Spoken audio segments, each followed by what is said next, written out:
పిల్లలకు తల్లి ఎవరో తెలియదు, తల్లికి తన పిల్లలెవరో తెలియదు. అలాంటి జీవి ఈ సృష్టిలో ఉందా? అవును, ఉంది. గుడ్లు పెట్టిన వరకే తన బాధ్యత. ఆ తరువాత తన పని అయిపోయింది. ఆనందంగా సముద్రంలోకి వెళ్ళిపోతుంది. ఏ జీవైనా పిల్లలు ఈ భూమిపై జీవం పోసుకున్నంత వరకు కంటికి రెప్పలా కాపాడుకుంటాయి తల్లులు. కానీ ఈ సముద్రం తాబేలు అలా కాదు. ఒడ్డును గుడ్లు పెట్టిన తర్వాత తమ పని అయిపోయిందిలే అని సముద్రంలోకి వెళ్ళిపోతాయి. తిరిగి గుడ్లు వైపు చూడవు.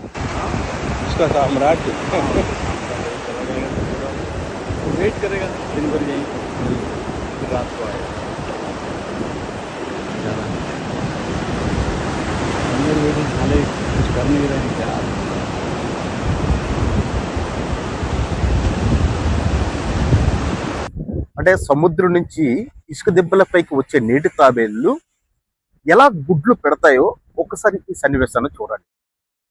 ఇప్పుడు మీరు చూస్తున్న ఈ వీడియో సముద్రం నుంచి నేరుగా ఇసుక దిబ్బలపైకి వచ్చి తన శక్తినంతా కూడా తీసుకుని ఇలా గోతులను తవ్వి ఆ గోతులో గుడ్లు పెట్టి మరలా సముద్రంలోకి వెళ్ళిపోతాయట. మరి ఇప్పుడు మీరు చూస్తున్న సన్నివేశం ఇదే. నేను వాక్ చేయడానికి వెళ్ళేటప్పుడు నాకు ఈ అరుదైన సన్నివేశం అనేది నా కెమెరాకి చెక్కడం నిజంగా చాలా గ్రేట్ అనిపించింది. ఏంటా అంటే ఇసుక దిబ్బల్లో ఏంటి ఇసుక ఎగురుతుందా అని నేను ఆలోచించి ముందుకు వెళ్ళేటప్పుడు తాబేలు కనిపించింది. తాబేలు కనిపించిన తర్వాత ఈ సన్నివేశం చూసిన తర్వాత నాకు నేనే అంటే ఒక ఆశ్చర్యం అనిపించింది. పెద్దలు చెప్పేవారు అంటే సముద్రం నుంచి గుడ్లు పెట్టడానికి తాబేలు వస్తాయి అని, కానీ నేను ఎప్పుడు చూడలే. చూసిన తర్వాత తెలిసింది తాబేలు ఇలా అని. ఒకసారి చూడండి.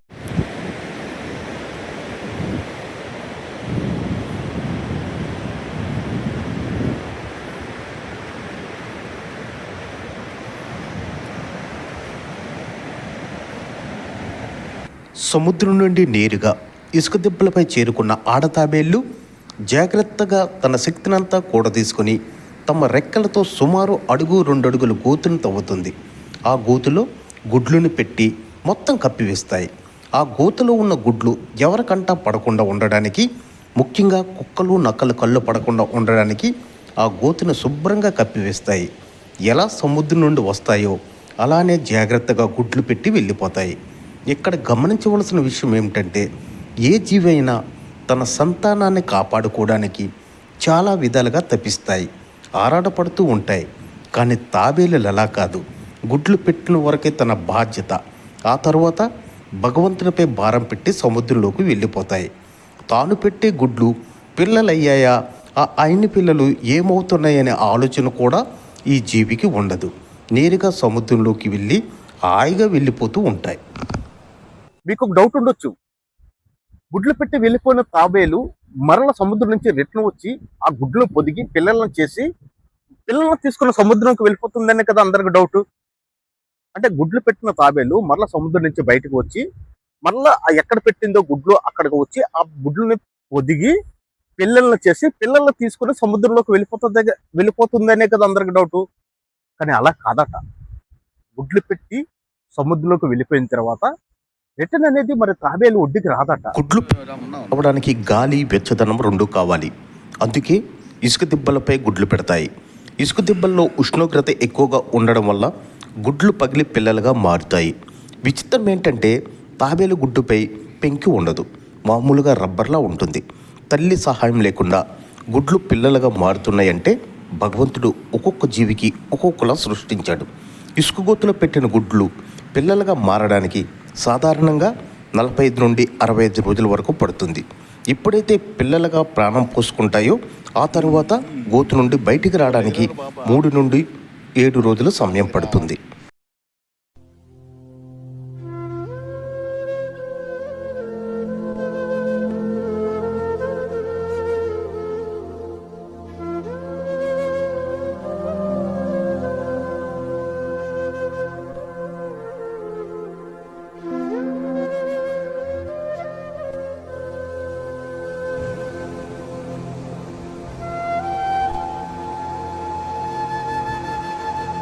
జియోగ్రఫీ ఆధారంగా ఈ వీడియో చేస్తున్నా. గుడ్లు పెట్టిన తాబేలు తిరిగి పిల్లలను చేసి సముద్రంలోకి ఎలా తీసుకువెళ్ళిపోతుందనే కదా మీకు డౌట్. నెక్స్ట్ వీడియోలో కలుద్దాం. మొత్తం అంటే తాబేలు అనేది గుడ్లు పెట్టిన తర్వాత పిల్లల్ని సముద్ర గుడ్లో అంటే సముద్రంలోకి ఎలా తీసుకువెళ్ళిపోతుంది, తాబేలు తాలూకు జీవనం ఎన్ని సంవత్సరాల తాబేలు బ్రతుకుతుందో, తాబేలు అంటే ఎక్కడ పెట్టిన చాలా మందికి ఒక డౌట్ అయితే ఉంది, సముద్ర పుట్టిన పుట్టే తాబేలు మళ్ళీ సముద్ర పోటీగా వస్తుందా అని. ఈ డౌట్లన్నీ క్లియర్ చేసుకోవాలంటే ఎంతవరకు మా ఛానల్ సబ్స్క్రైబ్ చేసుకోకపోతే దయచేసి సబ్స్క్రైబ్ చేసుకొని మా వీడియోని ఒక లైక్ ఇచ్చి మమ్మల్ని సపోర్ట్ చేయండి. నెక్స్ట్ వీడియోలో అసలు తాబేలు, నీటి తాబేలు ఎన్ని సంవత్సరాలు బ్రతుకుతుంది, ఎలా ఒడ్డుకు వచ్చి గుడ్లు పెడుతుంది, గుడ్లు పెట్టిన తర్వాత అంటే పిల్లల్ని ఎలా తీసుకుపోతుంది, ఈ గుడ్లు పెట్టే పిల్లలన్నీ కూడా బ్రతికే ఉంటాయా, లేకపోతే ఎన్ని తాబేలులు బ్రతుకుంటాయి, ఎన్ని తాబేళ్ళు చనిపోతాయి, ఎలా చనిపోతాయి, ఈ సముద్ర పుట్టిన ఇన్ని తాబేళ్ళు అంటే చనిపోయిన తాబేళ్ళు ఎలా ఒడ్డుకు చేరుతున్నాయి, ఈ విషయాలన్నీ తెలుసుకొని ఉంది కదా. చూస్తూనే ఉండండి మా నేటి ప్రపంచం. ఇట్లు మీ ధనంజయ్.